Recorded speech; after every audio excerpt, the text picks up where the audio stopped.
Remote से show tower बंद का। ओके जी, बिस्मिल्लाह रहमान रहीम। स्टार्ट करते हैं यार, ठीक है।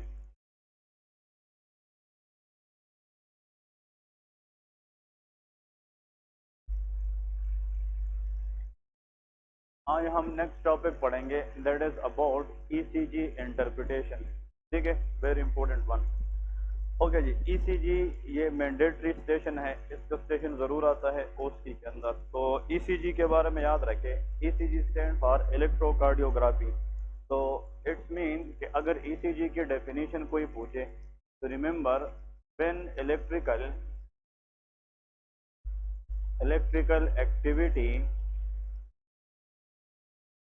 of the heart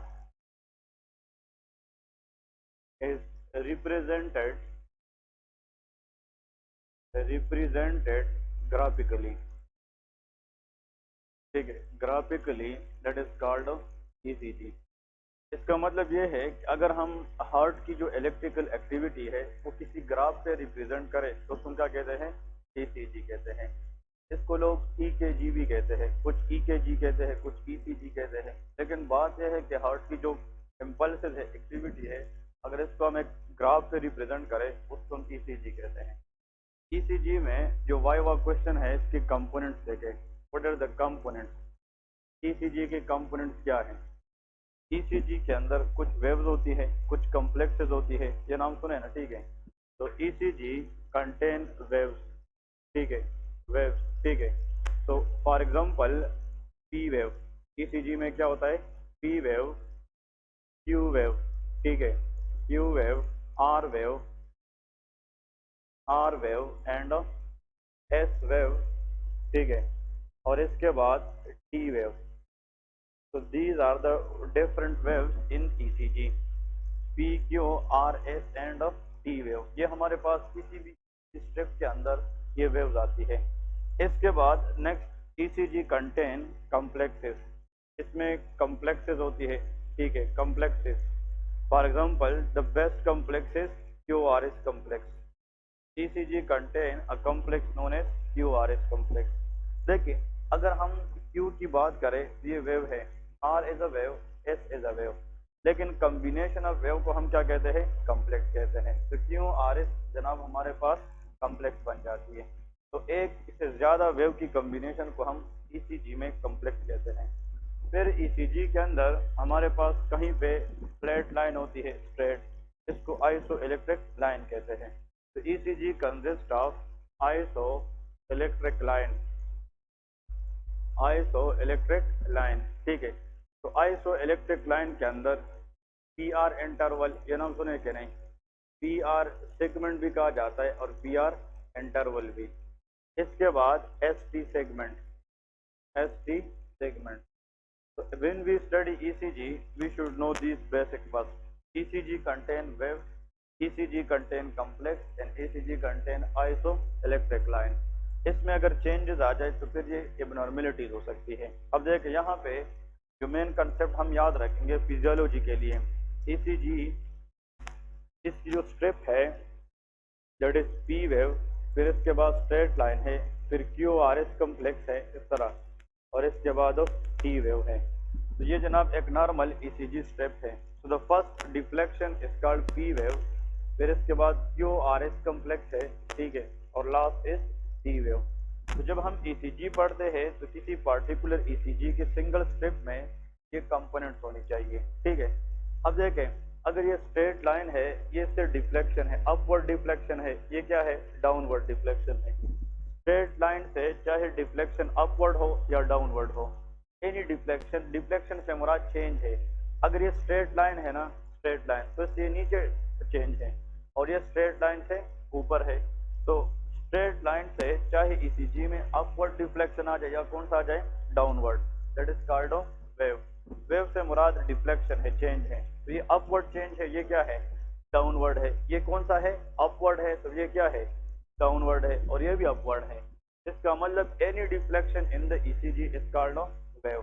तो इसमें P, Q, R, S and T, ये 5 किस्म की वेव्स होती है। अगर हम एक से ज्यादा वेव को कंबाइन करें, अगर हम क्यू आर एस तीनों वेव को कंबाइन करें तो उससे क्या बन जाता है, कॉम्प्लेक्स बन जाता है। तो QRS कॉम्प्लेक्स होता है, ठीक है। और इसके बाद देखें, ये जो एरिया है ये भी स्ट्रेट है, ये भी स्ट्रेट है। ये जो Q वेव है ये ECG के अंदर इतनी छोटी होती है कि कभी कभार कार्डियोलॉजिस्ट उसको रीड ही नहीं करते, ये बहुत छोटी होती है। तो हम हमेशा P की जो कंपैरिजन है वो किससे करते हैं, R से करते हैं।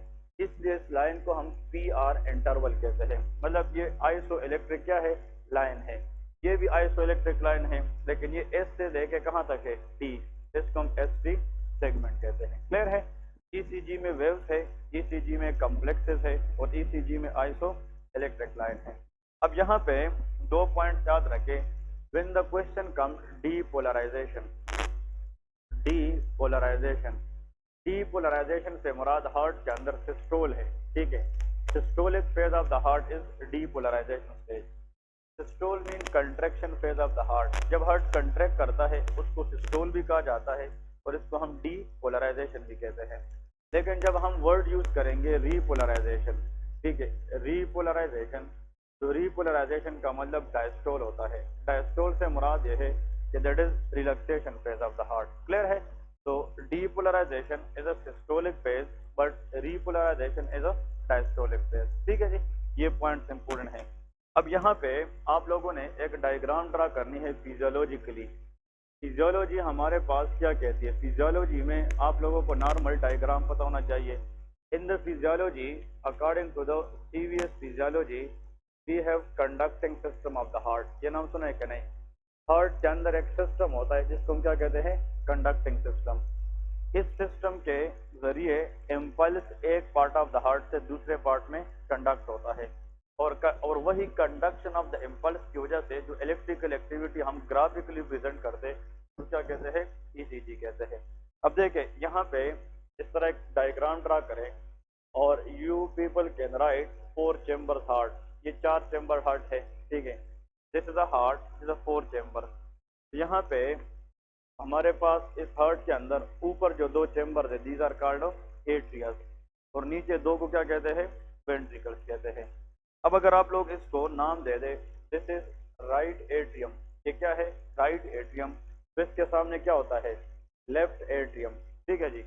यहाँ पे राइट वेंट्रिकल है और यहाँ पे क्या है, लेफ्ट वेंट्रिकल है। बस समझ गए। तो these are the 4 chamber of heart. अब देखें फॉर एग्जाम्पल अगर हम यहाँ पे देखें, आप लोगों को पता है राइट एट्रियम के ऊपर पार्ट में सुपीरियर वीना केवा ओपन होता है। कौन सा, सुपीरियर। और बिल्कुल नीचे में क्या ओपन होता है, इंफीरियर वीना केवा। तो नीचे से डीऑक्सी ब्लड लाने वाला वेन क्या है, इंफीरियर वीना केवा। और ऊपर से डीऑक्सी ब्लड लाने वाला वेन कौन सा है, सुपीरियर वीना केवा।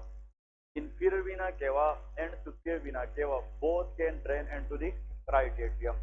अब जहाँ पे सुपीरियर वीना केवा ओपन होता है इसके पीछे पोस्टीरियरली यहाँ पे एक टिश्यू होता है that is called SO node. इसको हम क्या कहते हैं, एसए नोड। तो SA node stand for sinoatrial node. SA node is a bundles of tissue which is present on the upper part of right atrium near to the opening of superior vena cava। ये भी viva के अंदर पूछा जाता है कि SA node की location क्या है। तो SA node present in the right upper part of which atrium, right atrium near to the opening of superior vena cava. ये सुपीरियर वीना केवा की ओपनिंग के साथ होता है और राइट एट्रियम के अपर पार्ट में होता है। तो इसको हम क्या कहेंगे, एसए नोड। अब यहाँ पे इन 2 एट्रियाज और 2 वेंट्रिकल्स के दरमियान यहाँ पे जनाब हमारे पास एवी नोड होता है। क्या होता है, एवी नोड। तो that is called atrio ventricular node. तो ऊपर एसए नोड है और नीचे एवी नोड है। SA node has the ability to produce their own impulse without any stimulus. ये बहुत इंपॉर्टेंट बात है। अब देखें बॉडी का ये उसूल है, जब तक हम किसी सेल को स्टिमुलस ना दे तब तक वो इम्पल्स प्रोड्यूस नहीं करती। लेकिन एसए नोड को नेचर ने ऐसे सेल से बनाया है कि इसको इम्पल्स पैदा करने के लिए कोई स्टिमुलस नहीं चाहिए। इस वजह से इसको pacemaker of the heart भी कहते हैं। क्या कहते हैं, पेस मेकर, या इसको हम कहते हैं ऑटोमेटिक सेल। ये ऐसे सेल से बना है कि खुद बहुत इम्पल्स क्या करता है, जनरेट करता है। ये ऑटोमेटिक सेल है। अब इधर एमसीक्यू सुन लें। जब एसए नोड इम्पल्स पैदा करेगी वो इम्पल्स किसको तब मिलेगी, एवी नोड। एक्सीलेंट। अब देखिए बहुत इंपॉर्टेंट कंसेप्ट है, जब ऐसे नोड इम्पल्स देगी ये ए बी नोड की तरफ आएगी, और ये ए बी नोड की तरफ आएगी कितनी रास्तों से, तीन रास्तों से। कितनी रास्तों से, तीन। These pathways are called internodal pathways। देखिए इंटर का मतलब क्या है, इन बिटवीन। नोडल मीन दो नोड्स के दरमियान, एक ऐसे नोड है और एक को ए बी नोड। तो इन पाथवेज का नाम है internodal pathways. These are the pathways between two nodes. Internodal pathways कितनी होती है, तीन होती है, और वो ऐसे नोड से इम्पल्स कहाँ पे लेके जाती है, ए बी नोड में। अब देखें, अब जब ये इम्पल्स ऐसे नोड जनरेट करता है और वो इम्पल्स फिर ए बी नोड की तरफ आता है, हाँ जी, ये जो इम्पल्स का आना है ये दोनों एट्रिया से गुजरेगी कि नहीं। इम्पल्स का एट्रिया से गुजरना ये एट्रिया सेल के लिए एक स्टिमुलस है कि नहीं, बात समझे कि नहीं। इसके लिए स्टिमुलस चाहिए, ऐसे नोड के लिए नहीं चाहिए। इसने तो बगैर स्टिमुलस के इम्पल्स पैदा किया ना। जब वो इम्पल्स नीचे किसकी तरफ जा रहा था, ए बी नोड, ये इम्पल्स इस दोनों एट्रिया से गुजरेगी कि नहीं।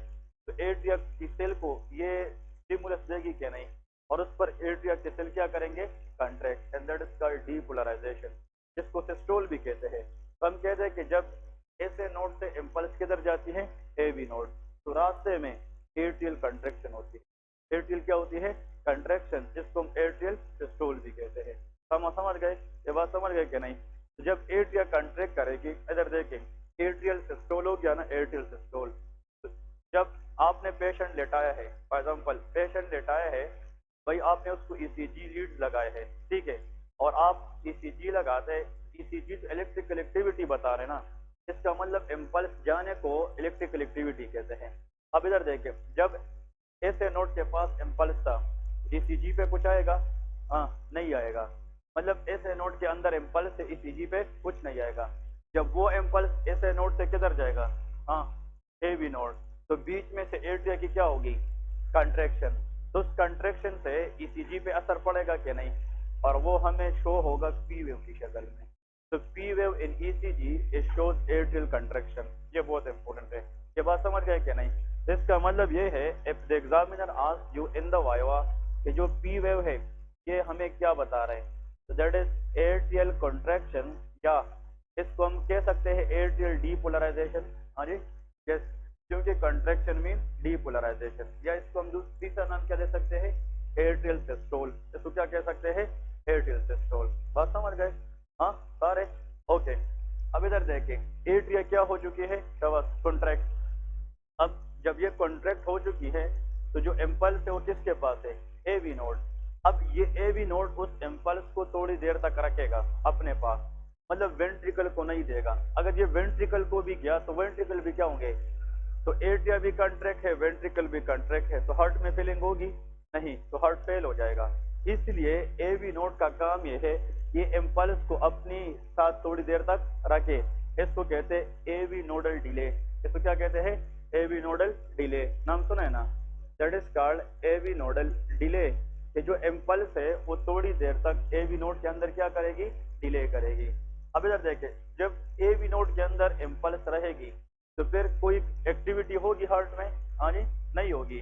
जब इम्पल्स इधर आया है ना, तो एट्रिया कंट्रैक्ट हुई है कि नहीं, और वो कंट्रैक्शन तो हमें क्या दे चुकी है, पी वेव। अब इम्पल्स किसके पास है, ए बी नोड, इम्पल्स न उधर है न नीचे है, तो हार्ट में कोई एक्टिविटी है नहीं है, तो लाइन फ्लैट आएगी कि वेव आएगी, फ्लैट। इस फ्लैट लाइन का नाम मतलब ए बी नोडल डिले है। समझ गए क्या नहीं। तो पी वेव के बाद जो फ्लैट लाइन है that shows A B nodal delay. इसका मतलब ये है कि यहाँ पे आप लोग इसको हेडिंग दे दें कि this P wave shows A B nodal delay. ये जो स्ट्रेट लाइन है A B nodal delay, A B nodal delay, done, okay. अब इधर देखें, यहाँ पे जब ए बी नोड को इम्पल्स मिलती है तो फिर इसके बाद ये इम्पल्स किसको जाएगी, वेंट्रिकल में। वेंट्रिकल का वो पार्ट जिसको पहले इम्पल्स मिलेगी इसको कहते हैं बंडल्स ऑफ हिस। इसको क्या कहते हैं, बंडल्स ऑफ हिस। फिर बंडल्स ऑफ हिस के बाद जो इम्पल्स जाएगी वो दोनों वेंट्रिकल में डिवाइड हो जाएगी। राइट वेंट्रिकल में राइट बंडल ब्रांच जाएगी और लेफ्ट वेंट्रिकल में लेफ्ट बंडल ब्रांच जाएगी, और फिर इस ब्रांच से छोटी छोटी परकंजी फाइबर निकली है, नाम सुना है कि नहीं। और यही परकंजी फाइबर वेंट्रिकल को क्या करेगी, कंट्रैक्ट करेगी। बात समझ गए कि नहीं? अब इधर एमसीक्यू सुन ले, हाँ समझने वाली बात है।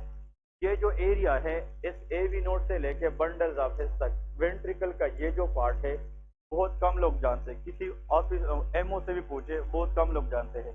ये जो एवी नोड है इधर से लेके इधर बंडल्स ऑफ हिस तक, ये जो वेंट्रिकल का हिस्सा है इसको कहते हैं, इसको हम कहते हैं septal part of the ventricle. इसको हम क्या कहते हैं, सेप्टल पार्ट। ठीक है, सेप्टल पार्ट ऑफ वेंट्रिकल कि भाई ये सेप्टल पार्ट है। इसको सेप्टल इसलिए कहते हैं, ये इस एवी एंट्रियो वेंट्रिकुलर सेप्टम के साथ है, इसलिए इसको क्या कहते हैं, सेप्टल पार्ट। फिर इधर देखें, फिर यहाँ से लेके ये सारा इधर तक इस तरह, ये सारा इसमें वेंट्रिकल की मेन मसल है, इसको मस्कुलर पार्ट ऑफ वेंट्रिकल कहते हैं। क्या कहते हैं, मस्कुलर पार्ट। ये कार्डियोलॉजी में बहुत इंपॉर्टेंट है। That is called main part of the ventricle या मस्कुलर पार्ट ऑफ वेंट्रिकल। हाँ जी, और यहाँ से लेके यहाँ तक, यहाँ पे तो वेंट्रिकल खत्म होता है, इसको basal part of ventricle. Excellent, इसको क्या कहेंगे, basal part of ventricle. That is called basal part of ventricle. तो ventricle we can divided into 3 part. Clear है? The part of ventricle near to the AV septum is called of septal part. फिर इसके बाद क्या होता है, muscular part of ventricle, और जहाँ पे वेंट्रिकल खत्म होगी तो क्या कहते हैं, बेजल पार्ट ऑफ वेंट्रिकल। समा क्लियर है? ये 3 पार्ट है। ओके, सबसे पहले डीपोलराइजेशन। अब इधर थोड़ा फोकस करें, सारे लिखना नहीं है। इम्पल्स किसके पास था, एवी नोड। अब एवी नोड ने जब नीचे इम्पल्स देना है तो वेंट्रिकल की पहले किस पार्ट को मिलेगी, सेप्टल पार्ट। सेप्टल पार्ट की जो डीपोलराइजेशन है, कंट्रैक्शन है, वो क्यू वेव है। वो क्या है, क्यू वेव है। कि एवी नोड के बाद जब इम्पल्स नीचे आएगी तो पहले इधर आएगी ना, और इस पार्ट को हम क्या कहते हैं, सेप्टल पार्ट। तो सेप्टल पार्ट की जो डीपोलराइजेशन है वो कौन सी वेव है, क्यू वेव है। क्लियर है? इसके बाद इम्पल्स किस में जाएगी, मस्कुलर। तो वेंट्रिकल की पंपिंग जो होती है, मस्कुलर पंपिंग होती है, वो तेज होती है ना, स्ट्रांग। तो वेव छोटी होगी कि बड़ी, तो मस्कुलर पार्ट की इसलिए जो वेव है वो आर वेव सबसे बड़ी होती है। बात समझ गए कि नहीं? तो आर वेव से मुराद यह है कि it is the contraction of the ventricle, which part, muscular part. इसके बाद किस पार्ट की कंट्रैक्शन होगी, बेजल, वो एस वेव की शक्ल में आती है। बात क्लियर है? तो इन तीनों वेव की कॉम्बिनेशन को हम क्या कहते हैं, कॉम्प्लेक्स। ठीक है ना? तो क्यू आर एस कॉम्प्लेक्स में वेंट्रिकल क्या हो जाते हैं, डीपोलराइजेशन, कंट्रैक्ट हो जाते हैं, और contraction is systole are of depolarization. इसके नीचे लेके ये क्यू आर एस पूरा, ये वेंट्रिकुलर डीपोलराइजेशन है। ऐसा है क्या नहीं? That is ventricular depolarization. इसको हम दूसरा नाम देते हैं वेंट्रिकुलर सिस्टोल। इसको वेंट्रिकुलर सिस्टोल भी कहा जाता है। Done? so that's remember.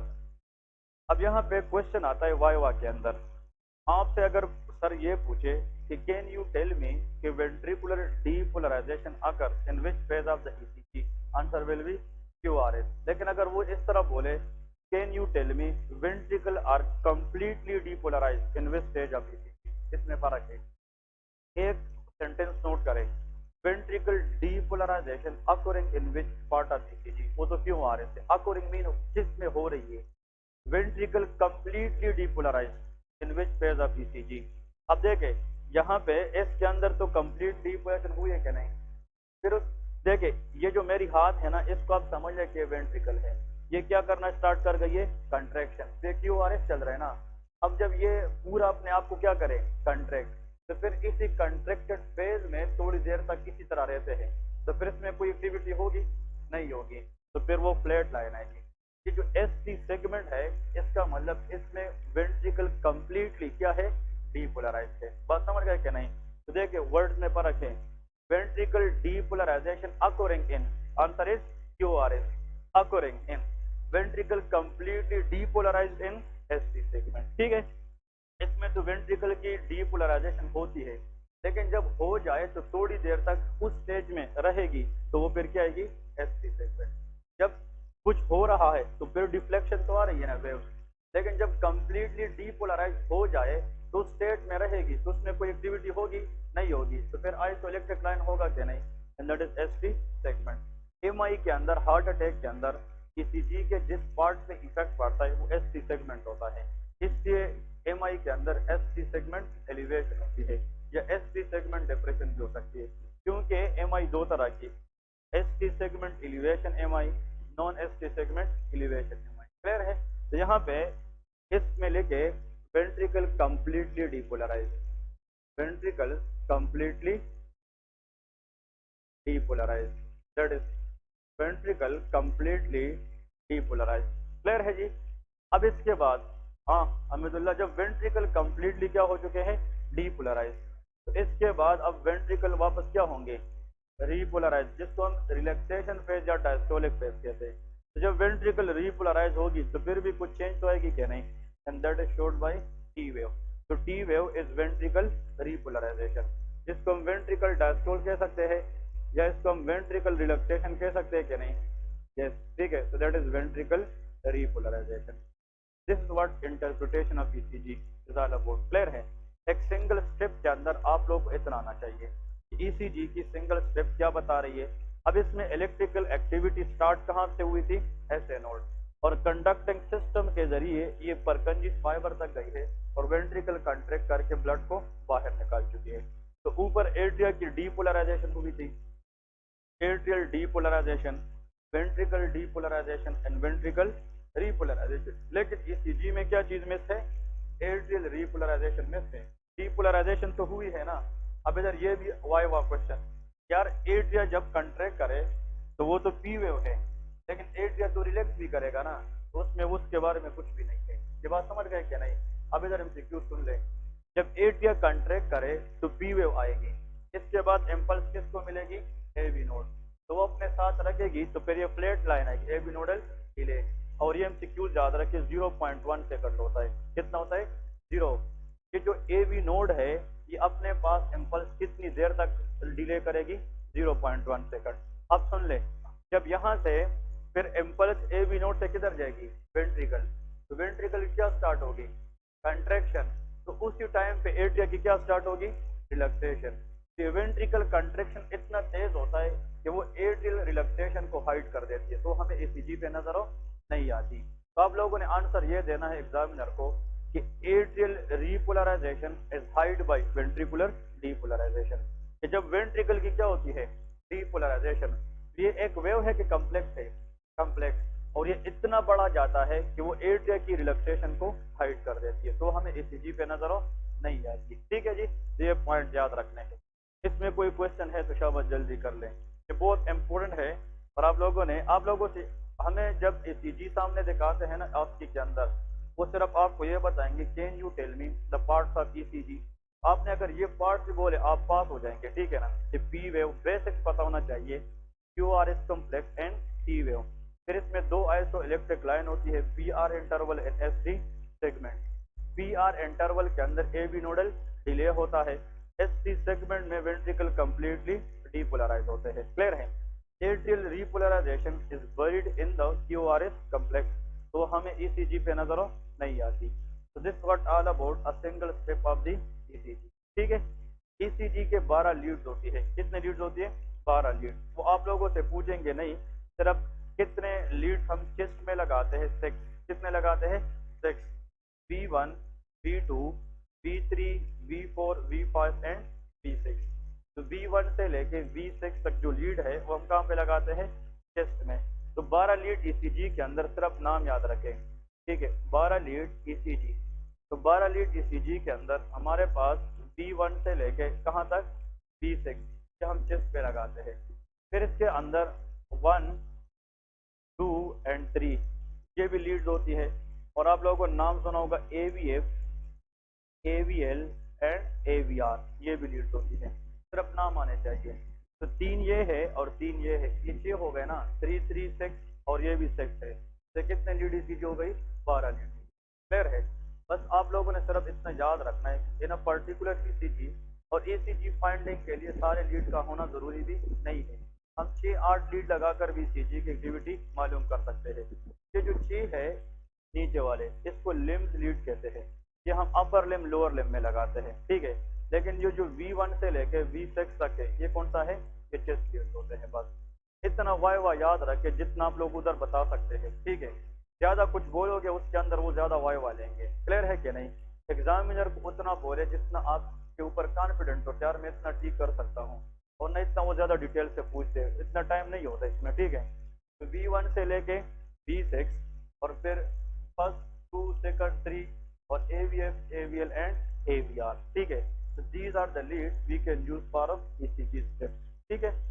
ECG के अंदर ये क्लियर है कि नहीं, ये हमारे पास मेन पॉइंट है।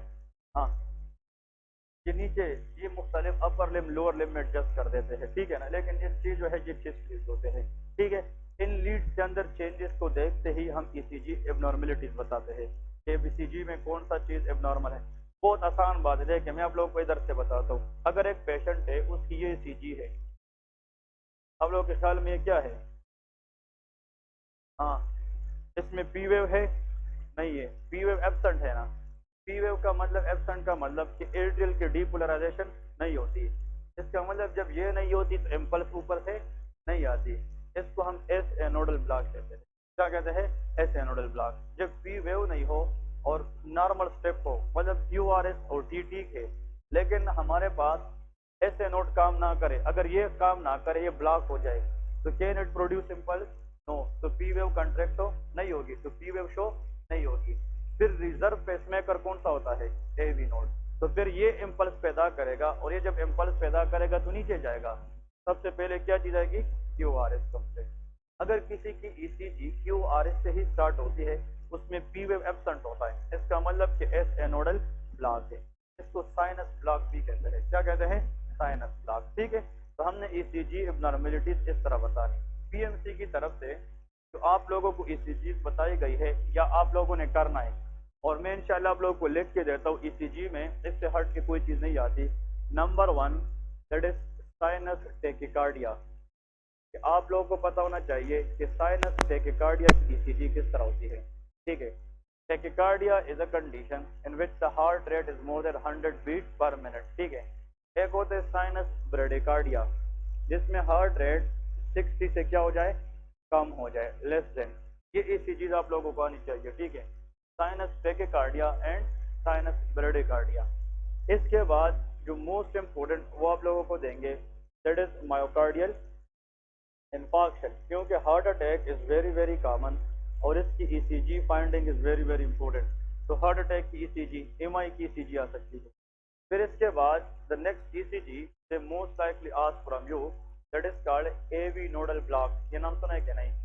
AV nodal block. AV nodal block को हम हार्ट ब्लॉक भी कहते हैं। इसमें first degree heart block, second degree and third degree. तो जो सेकंड डिग्री हार्ट ब्लॉक है उसमें मोबिट टाइप 1 एंड मोबिट टाइप 2 होता है। तो हार्ट ब्लॉक तो हमें हमें खुद हार्ट ब्लॉक की थी। Heart block ECG is very important, ठीक है। तो इसमें हम फिर नीचे फर्स्ट डिग्री बताएंगे कि first degree heart block ECG क्या है। इसमें क्या होता है? सेकंड डिग्री हार्ट ब्लॉक होता है, और last one is third degree heart block. Third degree heart block को कंप्लीट हार्ट ब्लॉक भी कहते हैं, ठीक है जी। तो AV ब्लॉक की ECG इंपॉर्टेंट है। Another very important ECG, they most frequently will give you hyperkalemia, ठीक है। कि when potassium level is very high, what it will cause in ECG, क्योंकि पोटासियम इज एरिथमोजेनिक। ये क्या है? एरिथमोजेनिक, ये एरिथमियास कराती है। तो जब पोटासियम की लेवल बढ़ जाए, it will affect electrical activity of the heart. तो इसके अंदर जो ECG चेंजेस है वो भी आप लोगों को आना चाहिए। इसमें जो T वेव है वो टाल टेंटेड हो जाती है, मतलब सबसे लार्जेस्ट वेव ECG के अंदर नॉर्मल कौन सी होती है? R wave. लेकिन हाइपरकेलेमिया में T वेव इतनी बढ़ जाती है कि वो नॉर्मल R वेव को क्रॉस कर देती है। इसको हम टाल टेंटेड T वेव कहते हैं, and that is a hallmark of hyperkalaemia. Clear है? ये बहुत इंपॉर्टेंट है। इसके बाद ये ECG इंपॉर्टेंट है। इसके बाद द नेक्स्ट ECG जो एग्जाम में आई हुई है PMDC वक्तों में, दैट इज एट्रियल फ्लटर। क्या होता है? एट्रियल फ्लटर का नाम सुना है? Atrial Flutter. Atrial Flutter is a type of atrial arrhythmia. ये क्या होता है? एट्रियल एरिथमिया है, ठीक है। इसकी ECG बहुत इंपॉर्टेंट है। इसमें ECG इस तरह नजर आती है, देखिए ये, इसको कहते हैं साटूथ अपीयरेंस। इसको क्या कहते हैं? जो आरे की दांत होती है, साटूथ। साटूथ अपीयरेंस ECG हमेशा एट्रियल फ्लटर होता है। इसमें न P वेव का पता होता है न Q वेव का पता होता है, इसमें साटूथ अपीयरेंस होती है, ठीक है। टीथ, टीथ इसको कहते हैं, जिस तरह आरे की टीथ होती है ना, साटूथ, ये ECG में होती है। और एक इसके साथ ऐड करें, एट्रियल फेब्रिलेशन। क्या होता है? Atrial fibrillation. एट्रियल फिब्रिलेशन के बाद सुप्रा वेंट्रिकुलर टैकिकार्डिया का नाम सुना है, एसवीटी। एसवीटी इसका ड्रग ऑफ द चॉइस भी पूछते हैं, एडिनोसिन। क्या कहते हैं? Adenosine. Adenosine is a drug of the choice for SVT, supra ventricular tachycardia. देखिए 1 2 3 4, इसमें फिर फर्दर 3 है, और 6 7 8 9, और इसके अंदर 13 10, ये 9 10 ईसीजीज है। If you no this much, आपका ईसीजी क्लियर है। मतलब आप लोगों का, हमारा जो एमबीबीएस लेवल है वो सिर्फ यही है। और आज तक जितने भी ओसीज एग्जाम्स हुए हैं, ठीक है, तो उन लोगों ने, पीएमसी वालों ने पीएमडीसी को भी काफी पेश करना है, क्योंकि उन लोगों ने कहाँ से दे रहा है। तो आप लोग को इस ईसीजी पे कमांड होना चाहिए। हमारे कुछ फ्रेंड्स को जब ईसीजी पे फाइंडिंग वो गलत करते थे, उससे फिर सर ये पूछा था, चलो पास करता हूँ, ईसीजी की नॉर्मल वेव्स बताए, पी वेव क्या है, क्यूआरएस क्या है, टी क्या है। दे नो कि हम तो कार्डियोलॉजी में कब काम कर चुके हैं। They know you are not working in cardiology, but you should know the theory. यार ईसीजी में पी वेव ये है, क्यूआरएस ये है, टी ये है। जो first half of the lecture मैंने पढ़ाया, if you guys know that much, it is also more than enough. Clear है कि नहीं? लेकिन अगर किसी ने फाइंडिंग बता दिए तो उसका 10/10 होता है, और फाइंडिंग बहुत क्लियर कट देते हैं। प्रैक्टिकली ईसीजी वो कागज पे नहीं लाते, ठीक है ना, वो लैपटॉप में आप लोगों को शो करेंगे। एक स्ट्रिप बस, एक होते मल्टी स्ट्रिप ईसीजी, और एक क्या होता है, सिंगल स्ट्रिप ईसीजी। वो सिंगल स्ट्रिप ईसीजी देते हैं, मल्टी स्ट्रिप भी नहीं देते हैं। तो बस एक स्ट्रिप दिया होगा, और इसके अंदर कॉन्फिडेंटली आप लोगों ने फाइंडिंग देखनी है, और इसके अंदर आप लोगों ने बताना है कि एमआई है कि ब्रेडिकार्डिया है, टेकिकार्डिया है। वो अभी आप लोगों को लैपटॉप पे शो करूंगा, तो आप लोगों को अंदाजा होगा कि हमने किन किन फाइंडिंग को देखना है, और उन फाइंडिंग के हिसाब से आप लोगों ने बताना होगा, ठीक है। अब यहाँ पे 2-3 चीजें और मजीद नोट करें, इम्पोर्टेंट है एग्जाम पॉइंट ऑफ व्यू के लिए। वो ये है कि जो ईसीजी है, फॉर एग्जांपल नॉर्मली आप लोगों को एक ईसीजी देते हैं। देखिए ईसीजी पढ़ने का तरीका ये है, फॉर एग्जांपल जिस पेपर पे हम ईसीजी करते हैं वो वाइट पेपर होता है कि इसमें स्क्वायर्स होती है, स्क्वायर्स होती है, ठीक है, रेड टाइप स्क्वायर्स होती है कि नहीं। For example this is ECG strip, ये एक ईसीजी स्ट्रिप है फॉर एग्जांपल इस तरह। अब आप लोग खुद बताएं, तो देखिए अगर वो फॉर एग्जांपल उस जो पेपर होते हैं इसके दरमियान इस तरह स्क्वायर्स होती है कि नहीं, इसमें इस तरह स्क्वायर्स होती है, ये कभी कभार एग्जाम में आता है इस तरह, फिर इस तरह स्क्वायर होती है, ठीक है। आपको ईसीजी देते हैं और बहुत आसान सवाल करते हैं कि this given ECG is a regular rhythm ECG और इर्रेगुलर रिदम ईसीजी। ये भी इम्पोर्टेंट है। आपसे अगर ये पूछा जाए ये ईसीजी जो आपको दी गई है ये रेगुलर रिदम है या इर्रेगुलर रिदम है, नॉर्मल एबनॉर्मल नहीं बताना, रेगुलर इर्रेगुलर बताना रिदम के लिए, ठीक है। अब सबसे पहले तरीका क्या है, ये वर्ल्ड वाइड कार्डियोलॉजी के अंदर एक तरीका है। अगर हमने किसी ईसीजी की क्या मालूम करनी है, रिदम, क्या मालूम करनी है, रिदम, रिदम मालूम करनी है, तो हमने रिदम मालूम करने के लिए हमने क्या करना है, if we want to find out rhythm of ECG, सबसे पहले आप लोगों ने देख अपने जहन में आर वेव पे इस तरह आर आर लेके, ये आर वेव है कि नहीं, सबसे पीक वेव कौन सी है, आर आर, तो ये सारे आर आर है कि नहीं। इस तरह एक और आएगा इधर पे फॉर एग्जांपल, तो ईसीजी स्ट्रिप में 4-5 आर आर को आप लोगों ने हाईलाइट करना है। फिर ऐसा करें, हर 2 आर के दरमियान नंबर ऑफ बिग स्क्वायर को काउंट करें। इसमें कितने हैं, 3, इसमें कितने हैं, 3, और इसमें 3। If the big square between 2 consecutive R R same, अगर हर 2 आर के दरमियान बिग स्क्वायर क्या है, सेम है, they are called regular rhythm ECG. बस इसका मतलब ये है कि ये जो रिदम है ये क्या है, ये रेगुलर है। बहुत आसान, देखे लोग कहते यार रिदम क्या होगा क्या नहीं होगा, बस आप लोगों ने बिग स्क्वायर मालूम करने हैं आर आर के दरमियान। क्लियर है कि भाई ये ईसीजी क्या है, रेगुलर रिदम है। बात क्लियर है कि नहीं। अब इधर देखें, अगर एक ईसीजी है आप लोग इस तरह दिया है, फॉर एग्जांपल इस तरह फॉर एग्जांपल ईसीजी दिया है, मैं सिर्फ समझाने की कोशिश कर, तो देखें इसमें फॉर एग्जांपल यहाँ पे भी एक स्टेप ले ले, फॉर एग्जांपल ये नॉर्मल स्टेप, फॉर एग्जांपल आप लोग इस तरह, फॉर एग्जांपल ये नॉर्मल है,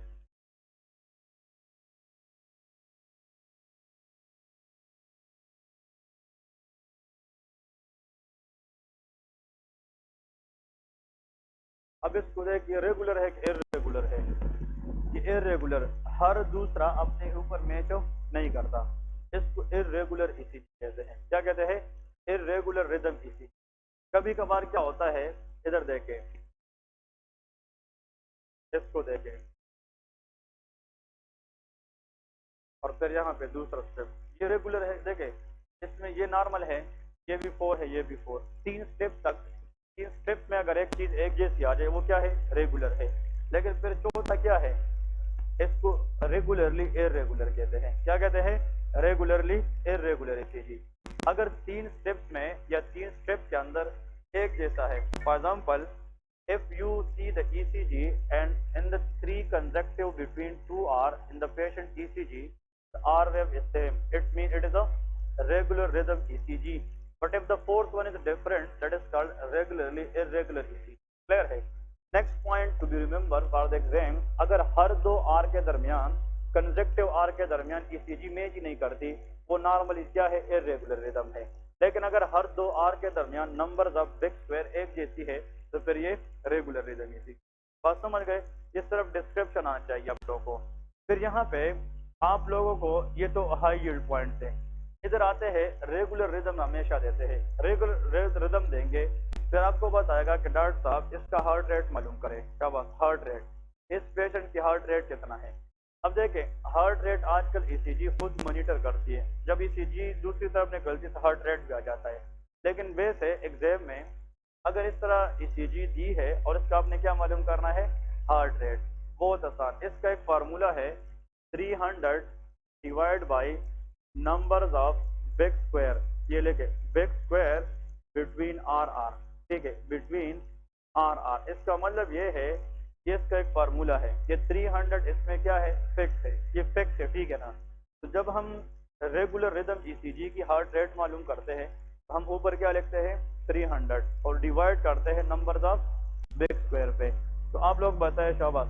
हाँ अबेद भाई, 300 डिवाइड बाई कितने बिग स्क्वायर है आर के दरमियान, हर आर के दरमियान 3 है। तो आप लोग 300 को किस पे डिवाइड करें, 3, इससे 100 आएगा क्या नहीं।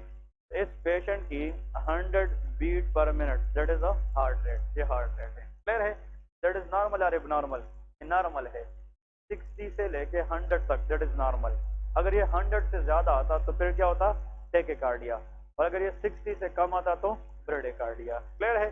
This what you people should know about the ECG. ठीक है जी, हाँ जी।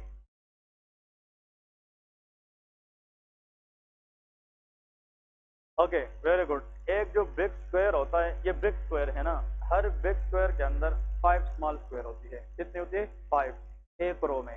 लेकिन अगर टोटल ले ले फिर 25 है। क्लियर है?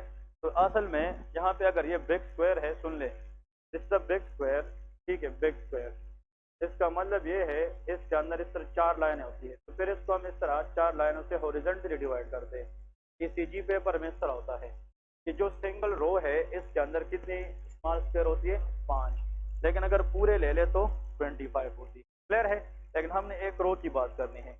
अब यहाँ पे एक एग्जाम में क्वेश्चन आता है कि ईसीजी मशीन जो हम सेट करते हैं वो ऐसा सेट करते हैं जिससे दूसरी साइड पे जब पेपर निकलेगी उसका एक बिग स्क्वायर निकलने में 0.2 सेकंड टाइम लगता है। ये भी याद रखें कि वन बिग स्क्वायर, एक बिग स्क्वायर जब ईसीजी पेपर में एक बिग स्क्वायर उस मशीन से दूसरी तरफ निकलेगी तो कितना टाइम लेगा, 0.2 सेकंड। ये फिक्स आप लोगों ने याद रखना है। क्लियर है? तो इधर देखे, तो वन स्मॉल स्क्वायर कितना लेगा, एक बिग स्क्वायर में कितने स्मॉल स्क्वायर है रो में, 5, तो हम 0.2 को डिवाइड करेंगे 5 पे, तो इससे आएगा 0.04 सेकंड। क्लियर है? इस बात पे भी लोगों को 10/10 मिले हैं कि वो फिजियोलॉजिकली पूछते हैं कि ईसीजी पेपर के अंदर मशीन से दूसरी तरफ जब ईसीजी मशीन से पेपर निकलेगी तो एक स्मॉल स्क्वायर कितना हिस्सा लेगा, हाँ 0.04, तो एक बिग स्क्वायर कितना लेगा, 0.2 सेकंड। बात समझ गए कि आप लोगों ने फैक्ट याद रखना है, या तो 0.04 याद रखे, इसको 5 से मल्टीप्लाई करें तो क्या आएगा, 0.2, या 0.2 याद रखे किससे डिवाइड करें, 5 से, तो 0.04 आएगा। ठीक है ना, एक याद रखना है। बात समझ गए कि नहीं? ओके, अब इधर देखें, हमारे पास ईसीजी के अंदर सबसे पहले कौन सा वेव आता है, हाँ पी वेव। अब पी वेव का मतलब एट्रियल डीपोलराइजेशन, जिसको एट्रियल सिस्टोल भी कहा जाता है। इसके बाद ये इम्पल्स किधर चला गया, एवी नोड में, तो फिर आइसो इलेक्ट्रिक लाइन, फिर इसके बाद वेंट्रिकल स्टार्ट होगी ना, ऐसा है कि नहीं? अभी हमने पढ़ा, अब इधर फोकस करें, बहुत इंपॉर्टेंट कंसेप्ट है। अब अगर ईसीजी है, इधर देखिए ईसीजी, तो जो पी वेव है, पी वेव इधर देखें, ये इतना होगा, ठीक है, और ये ए बी नोडल क्या है, डिले है, और ए बी नोडल डिले मैंने आप लोगों को बताया कितना सेकंड होता है, 0.1। और ये ए बी नोडल डिले क्यों होता है? ताकि एट्रिया और वेंट्रिकल एक जैसे कंट्रैक्ट ना हो जाए। बात समझ गए कि नहीं? तो ये डिले इतना होगा जितने टाइम में एट्रिया क्या हो रहे हैं, कंट्रैक्ट हो रहे हैं, तो एट्रियल कंट्रैक्शन भी कितना होगा, 0.1 सेकंड। बात समझ गए कि नहीं? ये डिले तो इसलिए होता है कि एट्रिया जब तक कंट्रैक्ट होंगे ये वेंट्रिकल में नहीं जाएगा, तो डिले कितना है, 0.1। तो एट्रियल सिस्टोल कितना होगा, 0.1 होगा। अब इधर देखें, ये पी वेव है, पी वेव इस तरह, this is a P wave, इधर तक आई है, इधर देखें, इसका मतलब ये पूरा स्मॉल स्क्वायर इन्वॉल्व है कि नहीं, हाँ स्मॉल स्क्वायर, और ये भी पूरा स्मॉल स्क्वायर है कि नहीं, लेकिन इसका कितना है, हाफ है। एक स्मॉल स्क्वायर कितना लेता है, दूसरा भी 0.04 और तीसरा भी 0.02, तो ये तीनों मिला के 0.1 सेकंड है कि नहीं, कितना है, 0.1। बात समझ गए कि नहीं? फिर इसके बाद ए बी नोडल क्या स्टार्ट होगा, डिले, तो ये भी कितना होगा, इतना ही होगा, 2.5 स्मॉल स्क्वायर ना, और यहाँ से क्यू आर स्टार्ट होगा, इसका मतलब ये भी कितना होगा, 0.1। इसका मतलब कि अगर P wave half of the big square लेता है तो पी आर इंटरवल भी half of the big square लेगा, और 0.1 0.2 को जब हम प्लस करें तो इससे एक बिग स्क्वायर बनेगा कि नहीं, and that is equal to 0.2 second. वो कितना होता है, 0.2 सेकंड होता है। बात समझ गए कि नहीं? इसका मतलब एक पेशेंट है, इधर देखें, ये बिग स्क्वायर की बात कर रहा हूँ, बिग स्क्वायर है, इसका हाफ जो है ये कौन लेगा, शाबाश, पी वेव, और फिर इसका जनाब इस तरह आया है, इसका मतलब ये जो ए बी नोडल डिले है ये नॉर्मल है, ये अब प्रोलॉन्ग है, प्रोलॉन्ग है। ए बी नोडल डिले कितना होना चाहिए, 0.1, तो 0.1 2.5 स्मॉल स्क्वायर है ना, तो ये एक बिग स्क्वायर कितना लेता है, 0.2, और ए बी नोडल डिले 0.1, तो A B nodal delay big square के बराबर होगा कि इसके हाफ के बराबर, हाफ के बराबर होगा, लेकिन ये इसके हाफ से बाहर निकले कि नहीं, जब A B nodal delay prolong हो जाए इसको हम ए बी नोडल ब्लॉक कहते हैं। क्या कहते हैं, ए बी नोडल ब्लॉक कहते हैं। तो इसका मतलब कि ए बी नोडल ब्लॉक के अंदर हम पी आर सेगमेंट पे फोकस करते हैं, अगर ये डिले ज्यादा हो गए इसको हम ए बी नोडल ब्लॉक कहते हैं। फिर ए बी नोडल ब्लॉक 3 तरह की है, first degree, second degree and third degree. वो लैपटॉप में अभी आप लोग को पिक्चर के जरिए दिखाता हूँ जिसको हम कैसे डिफरेंशिएट करते हैं। बात समझ गए कि नहीं? इतना आप लोगों को नॉलेज आया है ना, ये ईसीजी के लिए मोर देन एनफ है। इसमें कोई क्वेश्चन है तो कर ले शाबाश, इसमें और भी 2-3 घंटे बात है, लेकिन आप लोगों के लिए that is more than enough, ठीक है, क्योंकि 6-7 मिनट का सेशन आप लोग इतना कुछ बोलेंगे, आप लोगों से एग्जामिनर बहुत खुश हो। और ईसीजी में इंटरेक्टिव सेशन नहीं होती, पता है इंटरेक्टिव का मतलब क्या है?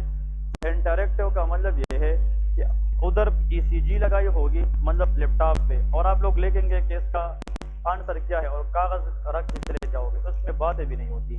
लेकिन अगर किसी प्रोफेसर ने आपसे पूछा कि ईसीजी में क्या कंपोनेंट्स हैं, तो 2-3 बातें आप लोगों को आनी चाहिए, तो वहां से आप लोग इंप्रेशन अच्छी हो जाती है, ठीक है। हाँ, वो फिर स्पेशलिटी की बात है। वो जो मल्टी स्ट्रिप ईसीजीज है ना, वो कार्डियोलॉजी सीपीएस पार्ट 1 की बात है फिर, कि किसी में, क्योंकि वो वेक्टर पे डिपेंड करता है। Vector mean it is the direction of impulse in the ventricle to be flow, तो किसी में अपवर्ड आता है, किसी में डाउनवर्ड आता है, लेकिन वो हमारा फिर लेवल नहीं है, ठीक है ना, वो अलग चीजें हैं। और शाबाश, जितना सिंपल रखेंगे उतना पासिंग रेशो ज्यादा होगी, ठीक है। बेसिक समझ गए ईसीजी के, ओके। अब बस 2 मिनट देखिए, लैपटॉप में आप लोगों को मैं ओपन करता हूँ, ठीक है।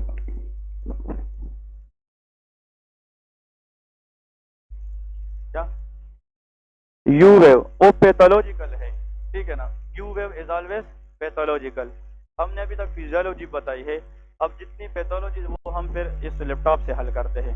First if you know the normal we will discuss abnormal, ठीक है, ये फिजियोलॉजिकल है सारा।